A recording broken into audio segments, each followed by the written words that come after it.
রাজনীতিবিদেরা নির্বাচনের সময় যে প্রতিশ্রুতি দেয়, নির্বাচনের সময় মানুষকে যে ওয়াদা দেয়, একজন সেই ওয়াদা পালন করে না, প্রতিশ্রুতি দেয় না।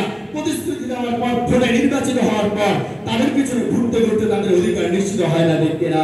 সংগ্রামী বন্ধুগণ, এখন মানুষ সচেতন হয়েছে, এখন মানুষ বিবেক জাগ্রত হয়েছে, এখন মানুষ আর বোকা বানিয়ে আর ঐক্য হওয়া যাবে না। এখন মানুষের পিছনে কাজ করে মানুষের সুষম বন্টন নিশ্চিত করার সেই সঠিক সিদ্ধান্ত দিয়ে, সেই সঠিক মতামত দিয়ে মানুষের অধিক পাশে থাকার জন্য আমাদেরকে এমপি নির্বাচিত করতে হবে, ঠিক কিনা?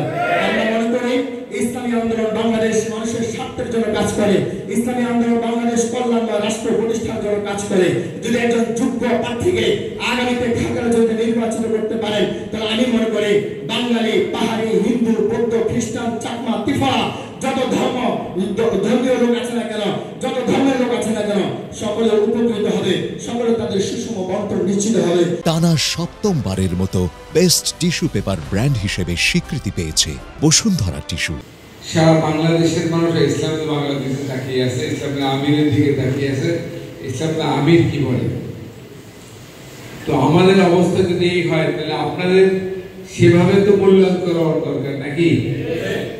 আমাদের সেভাবে কাজ করতে হবে না? আমিরকে যাবে সারা বাংলাদেশের মানুষ আমিরের মুখের দিকে তাকিয়ে আছে।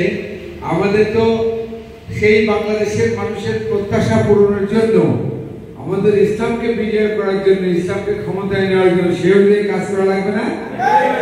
অতএব আমরা আজ বসে থাকবো না, ইনশাআল্লাহ আজকে থেকে, এই মুহূর্ত থেকে আমাদের ইসলামের পক্ষে শক্তিকে বিজয় করার জন্য, ইসলামকে বিজয় করার জন্য, একটা কল্যাণকর রাষ্ট্র গঠন করার জন্য কাজে নেমে যেতে হবে। এখানে শুধু শুনবো, মিটিং আসবো, অনেক কষ্ট করে আপনারা খাগড়াছড়ির অনেক দূর দূরান্ত থেকে আসছেন। এখানে একটা মিটিং অ্যাটেন্ড করতে আপনাদের অনেক পয়সা খরচ হয়, অনেক সময় লাগে, অনেক কষ্ট হয়, প্রচন্ড গরম পড়তেছে, এই গরমের ভিতরে আপনারা আসছেন। তো এসে শুধু শুনবেন আর বসবেন আর চলে যাবেন, আমল করবেন না, তাহলে কোনো কাজ হবে? জিন্দেগিতে ইসলামকে বিজয় করা যাবে?